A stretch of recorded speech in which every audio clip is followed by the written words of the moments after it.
The life insurance barely covered the funeral costs. After 42 years of marriage, I found myself alone in our small house at 847 Cedar Street in Medford, Oregon, trying to figure out how to stretch a teacher's pension that suddenly felt impossibly thin. I was 63 years old, and for the first time since I was 20, I needed to find a job.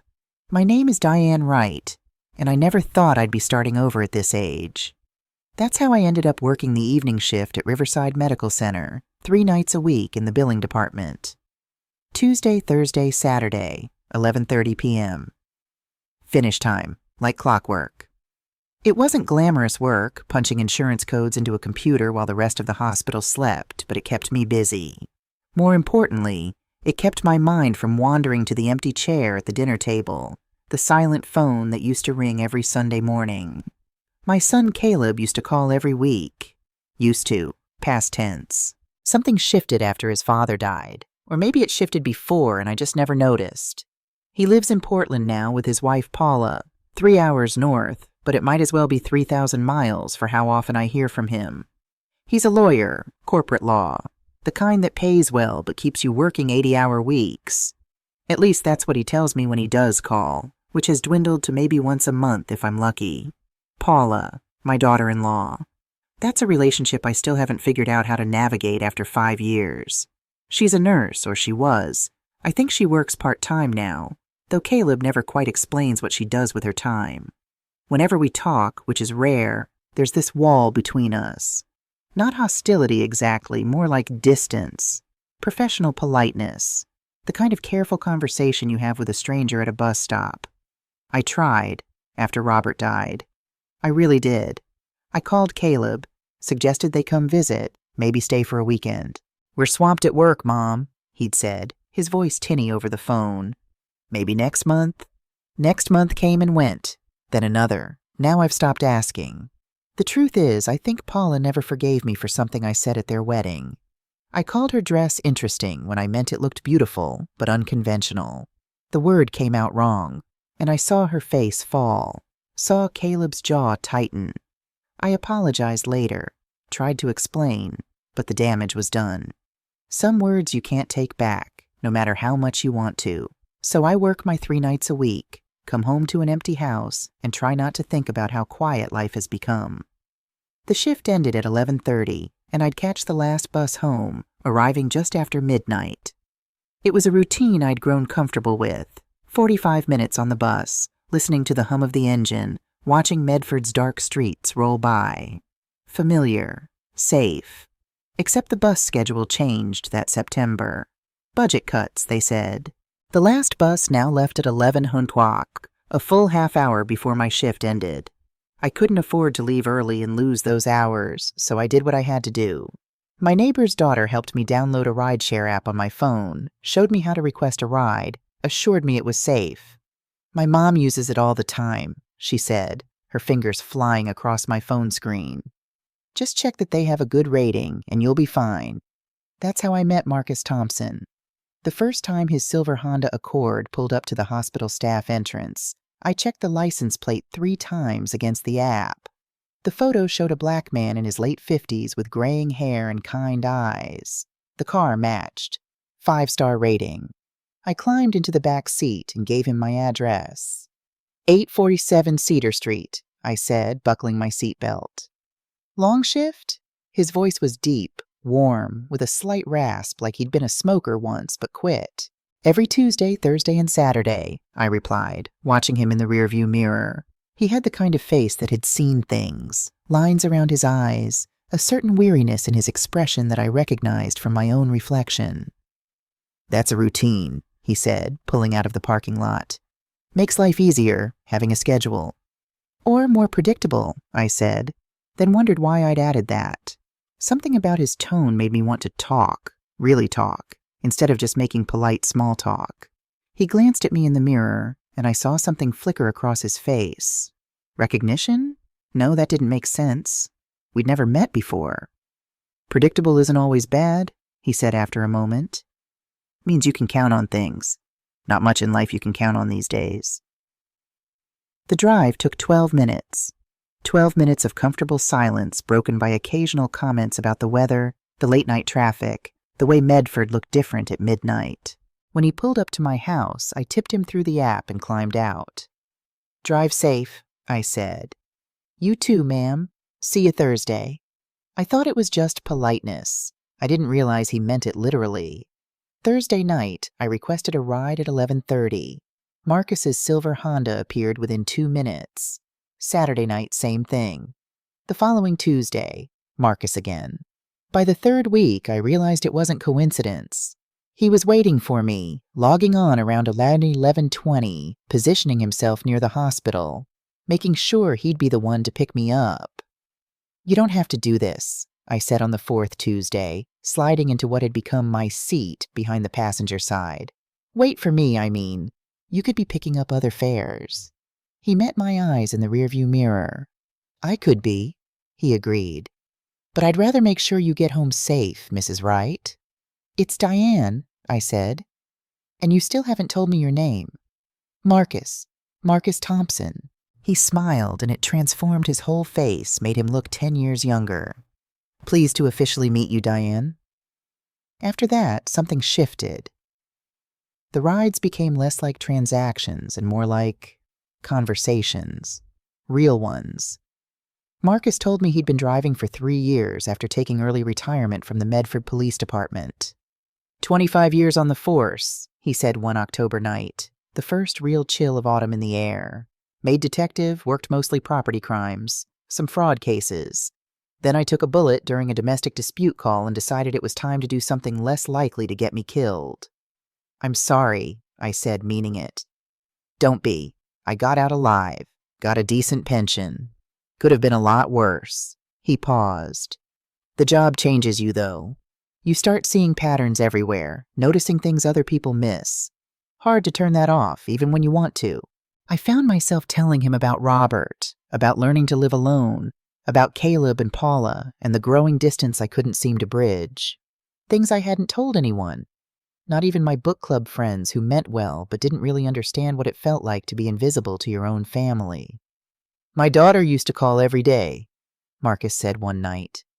"Now I'm lucky if I hear from her once a month. She's got her own life, her own kid now. Can't blame her for that." "Do you see your grandchild?" I asked. His hands tightened on the wheel just slightly. "Not as much as I'd like. My ex-wife, we're not on the best terms, makes it complicated." I understood complicated. I was living it. In November, I started bringing Marcus coffee. Just a simple cup from the hospital cafeteria, still hot when his car pulled up. The first time I handed it to him through the window before getting in, he stared at it like I'd given him something precious. "You didn't have to do this," he said. "I know." I climbed into the back seat. "But I make terrible hospital coffee bearable by drinking it, and I figured you could use it more than I could. You've been out here for hours." After that, coffee became part of our routine. Sometimes I'd bring him a sandwich, too, leftovers from whatever I'd packed for dinner. He protested at first, but I could tell he appreciated it. These small gestures seemed to mean something to him, though I couldn't quite figure out why. "You're a good person, Diane," he said one night in late November, pulling up to my house. "I want you to know that." I felt my throat tighten. "So are you, Marcus." What I didn't know, what I wouldn't find out until later, was why Marcus had really been accepting my rides all those weeks. It wasn't random kindness or even just the tips and coffee, though he appreciated those. It was something else entirely. Something that connected us in a way I couldn't have imagined. 2 years earlier, on a rainy Tuesday morning, I'd been driving home from my book club meeting when I witnessed a car accident at the intersection of Main and 5th. A pickup truck had run a red light, T-boning a sedan. I was the first one there, the first one to call 911, the first one to hold the hand of the young woman trapped in the sedan while we waited for the ambulance. I stayed with her, talking to her, keeping her conscious, until the paramedics arrived. I never learned her name, never followed up. It was just something you did. Help when you could. That young woman was Marcus Thompson's granddaughter, and Marcus had never forgotten the voice of the woman who'd called 911 that day, who'd stayed with his granddaughter until help arrived. He'd listened to the 911 recording dozens of times, grateful to the stranger who'd potentially saved his granddaughter's life. When I'd given him my address that first night, something about my voice had triggered his memory. He'd gone home and listened to the recording again, and he'd been certain. The woman who'd helped his granddaughter was now climbing into the back of his car 3 times a week. He didn't tell me, didn't want to make it weird or make me feel obligated. He just wanted to return the kindness, to make sure I was safe, to be there for me the way I'd been there for his family when it mattered most. But his protective instinct, the one he couldn't turn off even after leaving the force, was about to pick up on something I hadn't noticed. Something dangerous. Marcus had patterns. Everyone did, if you paid attention. 25 years as a cop had taught him that.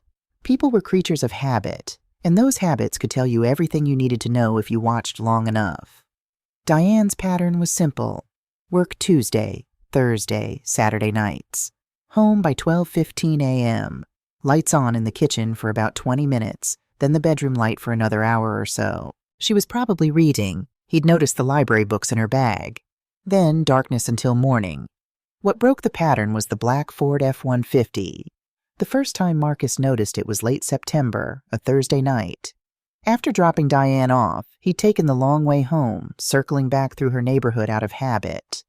Old cop instinct. Make sure she got inside okay, that the door locked behind her. That's when he'd seen it. A black truck parked 2 houses down from 847 Cedar Street. Lights off, engine running. Could have been a neighbor. Could have been someone waiting to pick someone up. Could have been nothing. Except Marcus had driven through this neighborhood dozens of times in the past month, and he'd never seen that truck before. The second time was the following Saturday. Same truck, same spot, same time.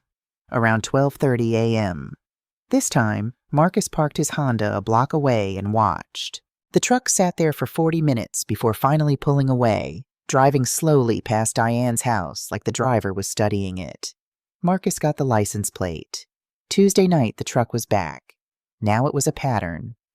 "Everything okay?" Diane asked that night, settling into her seat. "You seem distracted." "Just tired," Marcus lied. "Long day." He didn't want to worry her. Not yet. Not until he knew what he was dealing with. Could still be nothing. Some guy having an affair, using the empty street as a meeting spot. Could be a private investigator on a stakeout. Could be 100 innocent things. But Marcus's gut said it wasn't innocent. He ran the plate through a contact he still had in the department. The truck was registered to a David Brennan, age 45, Medford address. Clean record, no warrants, nothing that raised flags. Marcus did what he'd done hundreds of times as a detective. He started building a file.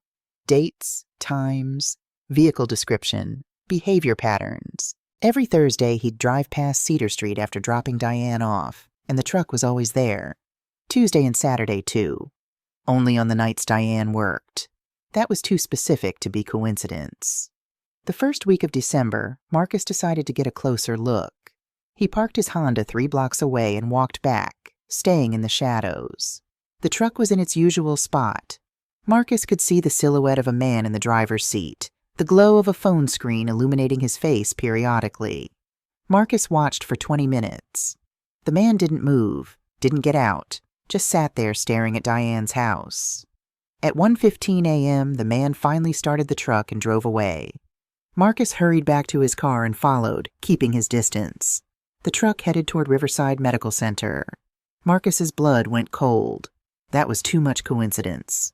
He followed the truck into the hospital's employee parking lot and watched as the man got out, pulled on a work jacket, and headed toward the staff entrance. Even from a distance, Marcus could make out the logo on the jacket. Riverside Medical Center Maintenance. The man who'd been watching Diane's house worked at the same hospital where she worked. Marcus sat in his car, mind racing. This wasn't random. This was targeted. Someone who knew Diane's schedule, knew when her house would be empty, had been systematically watching her for weeks. The question was why. And Marcus intended to find out before whatever this man was planning came to fruition. He pulled out his phone and added a new entry to his notes. December 8th, 12:45 a.m. Followed subject to Riverside Medical Center. Confirmed. Subject is hospital employee. Maintenance deep T. Subject name, David Brennan. Next step, determine connection to Diane Wright. Determine intent. Risk level, elevated. Marcus looked back toward the hospital's glowing windows. Somewhere in there, Diane was finishing her shift, completely unaware that she'd been under surveillance for months. Completely unaware that the danger wasn't coming from a stranger, but from someone who walked the same halls she did every Tuesday, Thursday, and Saturday night. He started his car and drove home, but sleep didn't come easy. Because Marcus Thompson knew something that Diane Wright didn't.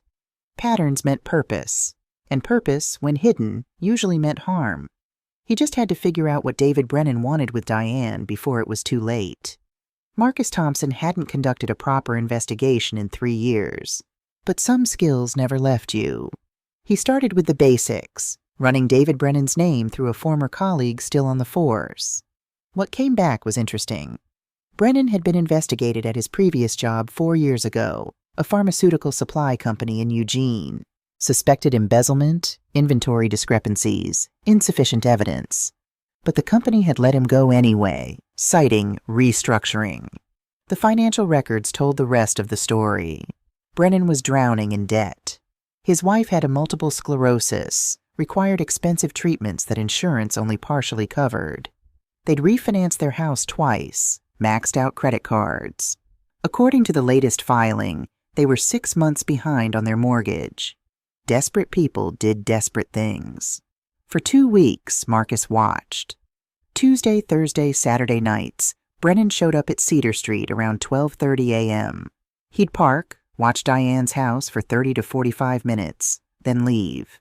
On December 19th, everything changed. Brennan got out of the truck, walked up Diane's driveway, circled her house, looking in windows, testing the side gate. Marcus made his decision. He needed to know what Brennan wanted. He followed Brennan to a 24-hour diner and walked directly to his table, sliding into the seat across from him. Brennan's head snapped up. "What the—" "David Brennan, we need to talk." Marcus kept his voice calm. "I know you've been watching Diane Wright's house for 3 months. Want to tell me why?" Brennan's face went pale. For a moment, Marcus thought he might run. Then something in the man deflated. "You a cop?" "Used to be. Now I'm just someone who makes sure a kind woman gets home safe." Marcus leaned back. "And I don't like that someone's been stalking her." "I'm not stalking her." Brennan looked around nervously. "There's drug theft at the hospital. Someone's stealing from pharmacy storage, opioids. It's been happening for months. I think Diane knows who's doing it. I think she's protecting them." Marcus studied him. "Why would you think that?" Brennan showed him a photo on his phone. Diane in the hospital cafeteria with a younger woman. "Sarah Mitchell, new hire in billing. She's been asking questions about the pharmacy inventory system, about who has access after hours, and she's always talking to Diane. Private conversations." "So you think Sarah's the thief and Diane's helping her? Or Diane knows and hasn't reported it?" Brennan's hands shook. "My wife is sick. Ms. The treatments cost $30,000 a year. If I lose this job because of some scandal, we lose everything.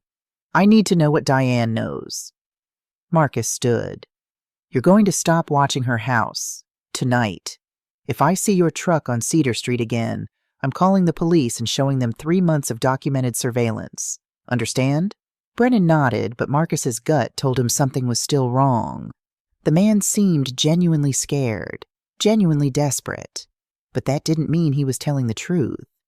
Marcus needed to talk to Diane. Tonight. The knock came at 1:30 a.m. I looked through the peephole and saw Marcus on my porch, looking grim. "We need to talk," he said. In my kitchen, over coffee, he told me everything. The surveillance, Brennan's financial troubles, the conversation at the diner. As he talked, the room seemed to tilt. "He's been watching my house? For 3 months?"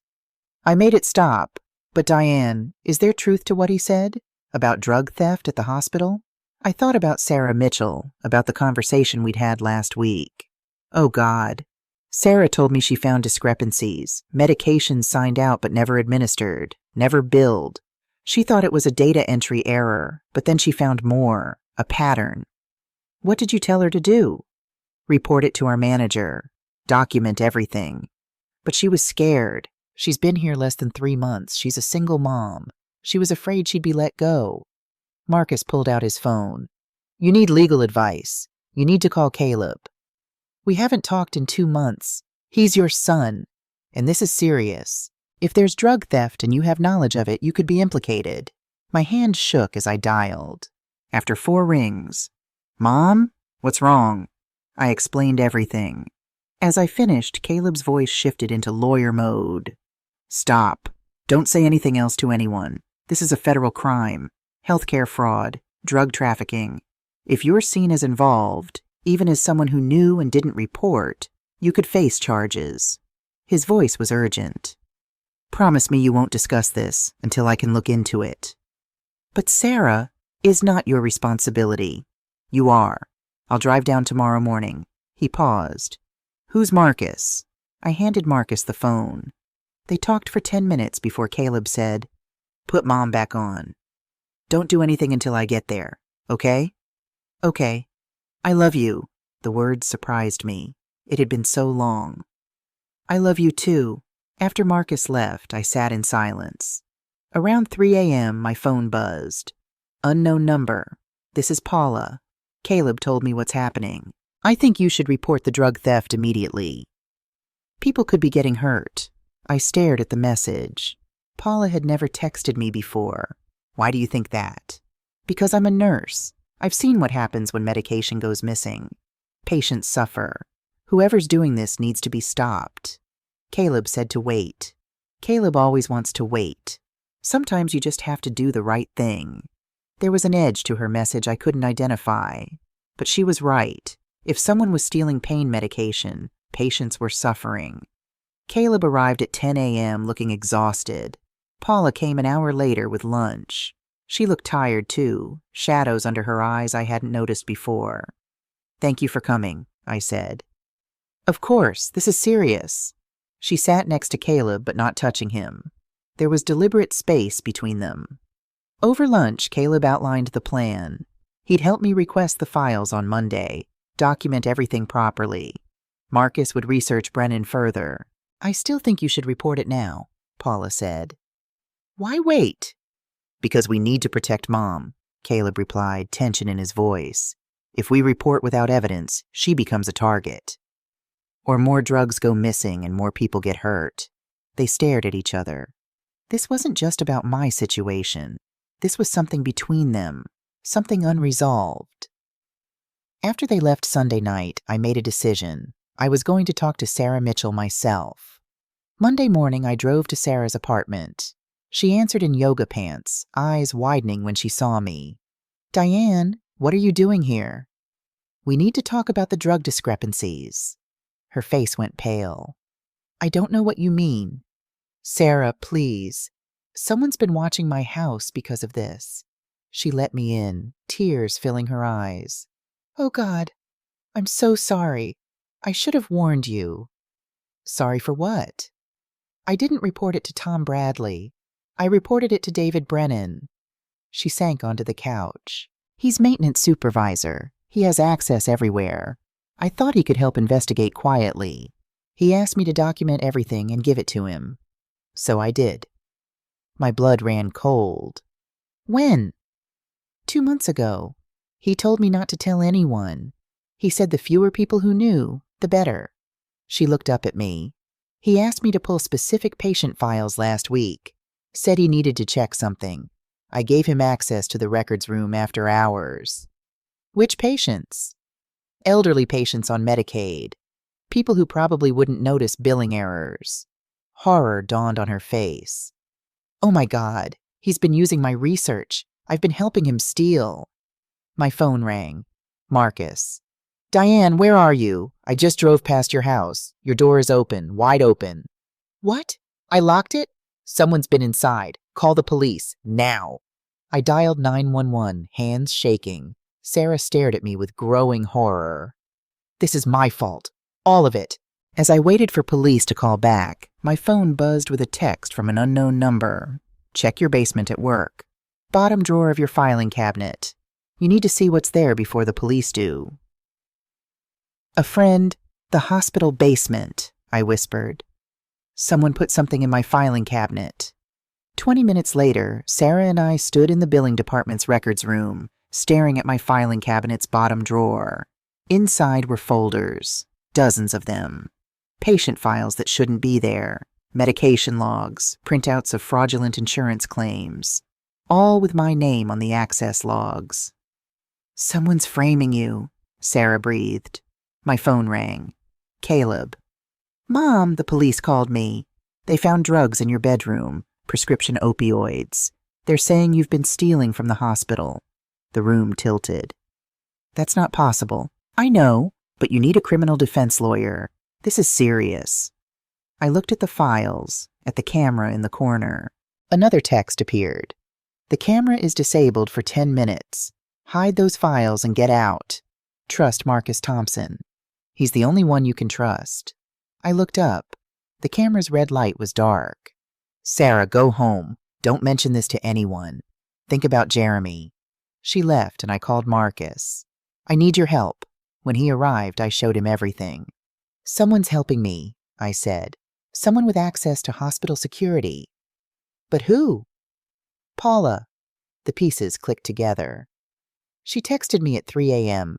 She's a nurse, but Caleb can never explain what she does now. She showed up yesterday with shadows under her eyes. And whoever sent those warnings knows hospital security. Details a nurse would know. You think Paula's helping you? I think she knows more than she's saying. My phone rang. Paula. Diane. Her voice shook. I need to see you. Alone. Right now. There's something I need to tell you before it's too late. Where? The coffee shop on Main Street. 30 minutes. She paused. Don't tell Caleb. Please, if you want to understand what's really happening, don't tell him. She hung up. Marcus and I exchanged looks. This could be a trap, he said. But it might be the only way to get answers. I grabbed my coat. Come with me. Stay close. As we drove to the coffee shop, I tried to prepare myself. But nothing could have prepared me for what Paula was about to tell me. Paula was already there, sitting in a back corner booth. She looked terrible. Pale, shaking, dark circles under her eyes like she hadn't slept in days.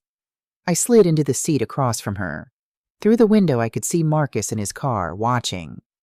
Thank you for coming, Paula whispered. I wasn't sure you would. What's going on, Paula? She took a breath. I'm the one who's been stealing the drugs. The words hung in the air. I felt like I'd been punched. What? Not for myself. Not at first. Tears streamed down her face. Caleb and we're drowning in debt. His firm cut his salary last year. My hours got reduced. We were about to lose our house. I started taking a few pills here and there, selling them to make ends meet. Just temporarily, I told myself. Just until we got back on our feet. I couldn't speak. Then David Brennan caught me. He has security footage. He said he'd send it to the police and to Caleb unless I worked for him. He forced me to expand the operation, multiple hospitals, a whole network. I became his inside person at Riverside. She was sobbing now. I've been trying to find a way out for months, but he has too much on me. Why are you telling me this? Because he's setting you up to take the fall. He planted drugs in your house, put files in your office. He's been planning this for weeks. When the police arrest you, the investigation stops. He gets away with everything, and you go to prison. She grabbed my hand. I couldn't let that happen. You've been nothing but kind to me, even when I gave you nothing back. I had to warn you. You sent those texts. She nodded. I disabled the security cameras. I've been trying to help without Brennan knowing. But Diane, he's dangerous. More dangerous than you realize. His wife doesn't have MS. She's an addict. He's been using that as cover for his own operation. Does Caleb know about any of this? No. God, no. If he finds out, her voice broke. He'll leave me. He'll divorce me and take everything, and I'll go to prison and lose my nursing license. I'll lose everything. I looked at this woman, my daughter-in-law, who I'd spent 5 years trying to connect with, who I thought simply didn't like me. She'd been drowning this whole time, and I'd never noticed. What do you want me to do? Help me take Brennan down. We go to the police together. I testify against him. Maybe I get a deal. She wiped her eyes. I know I don't deserve your help, but I'm asking anyway for Caleb. Please. I thought about my son, about how this would destroy him. I thought about the right thing to do versus the easy thing. I thought about how Paula had just saved my life by warning me, even though it meant exposing herself. Okay, I said finally, but we do this my way, and you tell Caleb, tonight, before the police. He deserves to hear it from you. She nodded, fresh tears falling. As we stood to leave, my phone buzzed. Marcus. Black truck just pulled into the parking lot. Brennan, get out. Now. I looked toward the door. David Brennan was walking in, and when his eyes locked on mine and Paula's, his expression turned cold. He knew. Paula had been discovered, and now we were both in danger. David Brennan walked toward our table with deliberate steps, his face a mask of controlled fury. Paula went rigid beside me. Ladies, he said, his voice too calm. What a coincidence, finding you both here. David, I kept my voice steady. We were just leaving. I don't think so. He slid into the booth next to Paula, blocking her exit. We need to have a conversation, all three of us. Through the window, I saw Marcus get out of his car. I gave the smallest shake of my head. Not yet. If Brennan saw Marcus coming, this could escalate fast. There's nothing to talk about, Paula said, her voice barely audible. Really? Because I just got a very interesting alert from the hospital security system. Someone disabled the cameras in the billing department basement. And I checked the logs. That someone used your credentials, Paula. He smiled, cold and sharp. Want to explain why you do that? I don't know what you're talking about. Don't lie to me. His voice dropped to a hiss. You've been helping her, haven't you? After everything I've done to protect you, you betray me for this old woman? Protect me? Paula's voice cracked. You've been blackmailing me for 8 months. You forced me to steal, to put patients at risk. I gave you a way out of your financial hole. You came to me, remember? Begging for extra shifts, crying about losing your house. Brennan leaned closer. I offered you a solution. You took it willingly. That's not true, Paula whispered, but I could see doubt flickering across her face. The way abusers worked, making you question your own reality. David, I said, drawing his attention. The police already know about the stolen drugs. They found them in my house, remember? Your plan worked. I'm the one going down for this. You won. Let Paula go. He laughed. You think I'm stupid? You think I don't know you've been digging around asking questions? That your rideshare driver friend has been following me? He pulled out his phone, showed us photos. Marcus's car on Cedar Street. Marcus talking to Detective Holland at the diner. Marcus entering the hospital tonight. I've been watching all of you, and now you've given me exactly what I need. What are you talking about? 2 people who can testify against me, sitting together in a public place, plotting. Except here's what really happened. Diane Wright, facing arrest for drug theft, lured her accomplice Paula Wright here to discuss destroying evidence. When I confronted them about it, Diane became violent. He reached into his jacket. I saw the gun before Paula did. David, don't, Paula started. Shut up. The gun was small, easily concealed. He kept it low, under the table, pointed at Paula.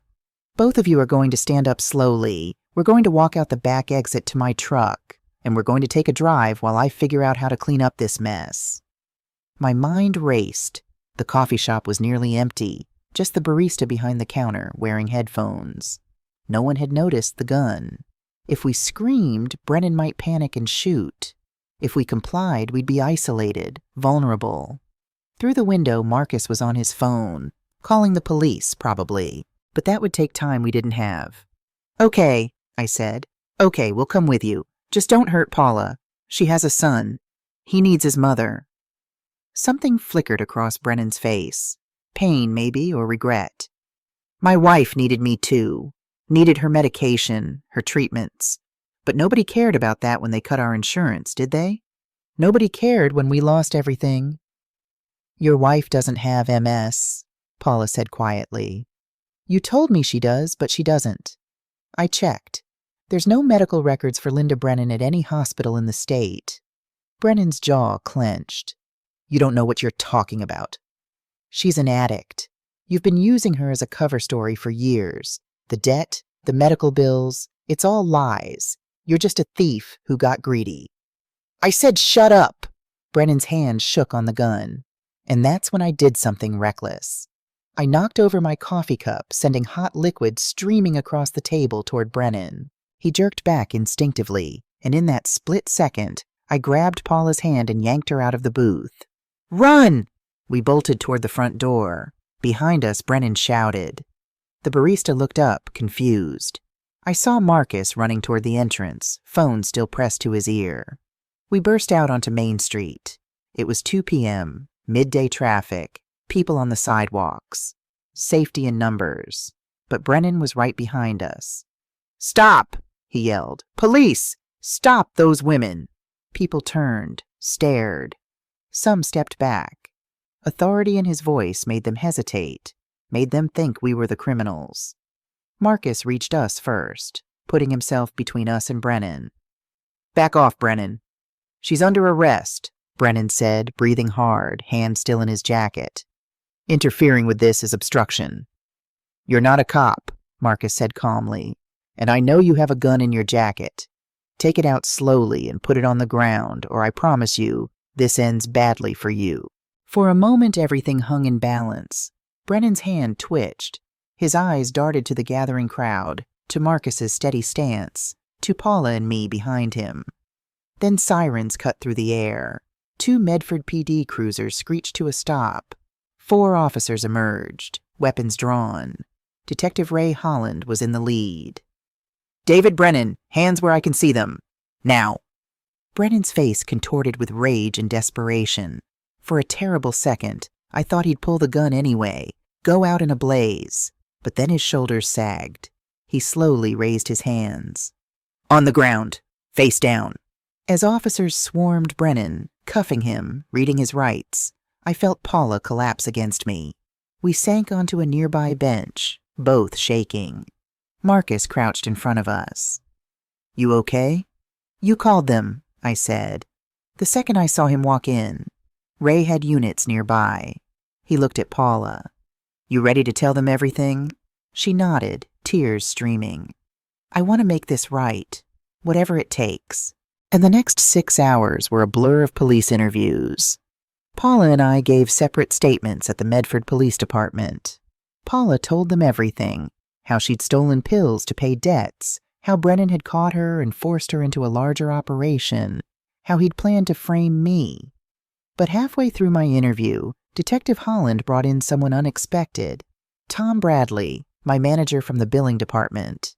Except Tom wasn't wearing his usual business casual. He was in a suit, and he had an FBI badge. Mrs. Wright, he said, sitting down across from me. My real name is Tom Bradley, but I'm a special agent with the FBI Healthcare Fraud Division. I've been undercover at Riverside for 6 months. I stared at him. What? We've been investigating a multi-hospital drug theft ring. 5 hospitals across Oregon, over $2 million in stolen medications. David Brennan was a mid-level player, but we needed him to lead us to the people at the top. He pulled out a file. We knew about the thefts in your department. We knew Sarah Mitchell had reported to Brennan. We were monitoring everything, building our case. You knew he was framing me? Not until 3 days ago. When we realized what he was planning, I tried to protect you without blowing my cover. I'm the one who sent you those text messages. I disabled the security cameras to give you time. My head spun. You could have just told me. If you'd known and changed your behavior, Brennan would have noticed. I'm sorry, Mrs. Wright. I know it put you in danger, but we needed him to make a move, and today he did. We have him on kidnapping, assault with a deadly weapon, attempted murder.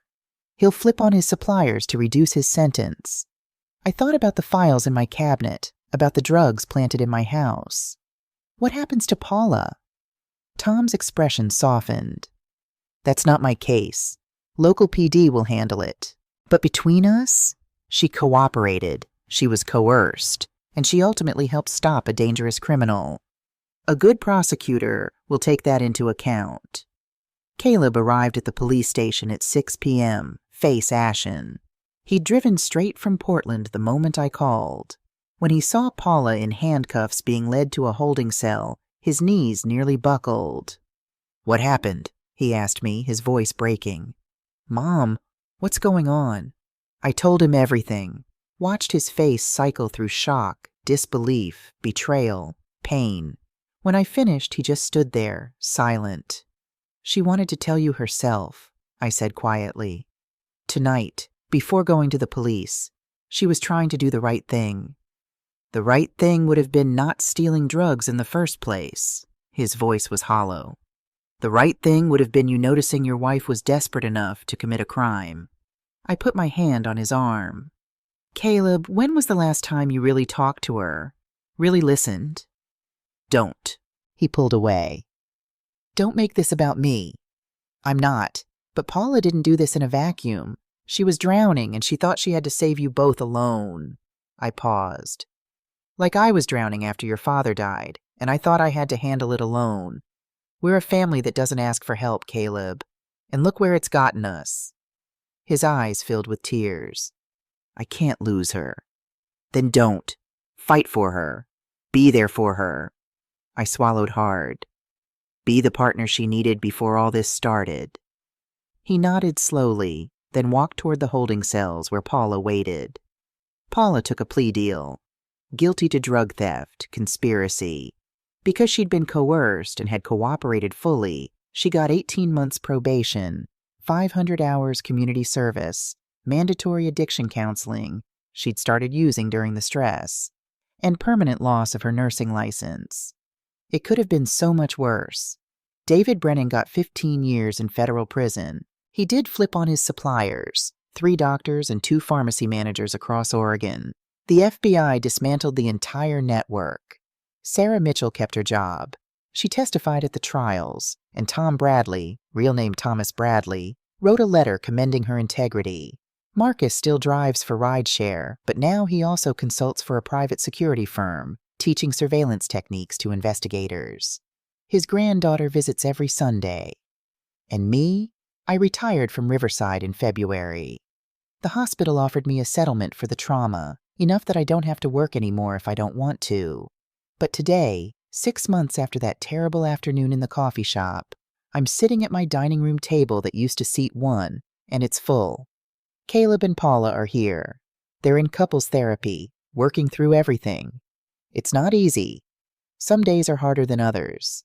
Paula struggles with her addiction, with the shame of losing her career. Caleb struggles with trust, with anger. But they're trying. They moved to Medford last month, bought a small house 2 blocks from mine. "Pass the salad?" Paula asks, and I hand it to her. Our fingers touch briefly. She smiles, tentative but real. Marcus arrives with his granddaughter, 8-year-old Maya, who immediately shows me her latest drawing. "It's you and Grandpa Marcus," she says. "You're superheroes." "That's beautiful, sweetheart." Sarah Mitchell comes too, with her son Jeremy. She's become a friend. We meet for coffee every week, talk about everything except work. As I watch them all interact, laughing over dinner, I think about how we got here, about a cup of coffee handed through a car window, about a man who'd lost his family learning to pay attention again, about small choices that rippled into salvation. "You okay, Mom?" Caleb asks quietly. "Yeah." I squeeze his hand. "Yeah, I really am." After dinner, as everyone helps clean up, Paula pulls me aside into the kitchen. "I never properly thanked you," she says, "for not giving up on me, for helping me even after you knew what I'd done." "You saved my life first," I remind her. "You could have stayed silent, let me take the fall. You didn't." "I couldn't. You'd shown me more kindness in one coffee conversation than I'd shown you in 5 years. She wipes her eyes. "I want to be better. I want to be the kind of person who deserves that kindness." "You already are," I say. "You made mistakes. We all did. But you're facing them, doing the work. That's what matters. Later, after everyone leaves, Marcus stays to help with the last of the dishes. You did good, Diane, he says, drawing a plate. Building all this. Family, friendship, second chances. We did good, I correct. I wouldn't be here without you. Nah, you would have figured it out. Maybe, but I'm glad I didn't have to. I look at him. You taught me something important, Marcus. That paying attention to people, really seeing them, can save lives. Yours and theirs. He smiles. And you taught me that kindness isn't weakness. It's the bravest thing we can do. After he leaves, I sit in my living room, in the house that used to echo with loneliness. It's quiet now, but it's a different kind of quiet. Peaceful. Full. I think about David Brennan sometimes. Wonder if he regrets his choices. I hope his wife is getting the help she needs. I hope he finds some kind of redemption in prison. But mostly, I think about the future, about Sunday dinners that will continue, about watching Paula rebuild her life, watching Caleb learn to be vulnerable, about Maya's drawings and Sarah's laughter and Marcus's steady presence, about how the worst moment of my life, standing in that coffee shop with a gun pointed at us, led to the best parts. Not because everything's perfect now. It's not. Paula still struggles. Caleb and I still navigate old wounds. I still wake up sometimes and miss Robert with an ache that doesn't fade. But we're here. We're trying. We're choosing every day to show up for each other. I pick up my phone and text the group chat Caleb started. Same time next Sunday? The responses come quickly. Paula, wouldn't miss it. Caleb, I'll bring dessert. Marcus, Maya wants to know if she can bring her new puppy. Sarah, only if I can bring mine. I smile, type, the more the merrier, because that's what I've learned. Kindness multiplies. Connection saves us. And the small choice to care, to really see another person and show up for them, can change everything. Not just their life, yours too.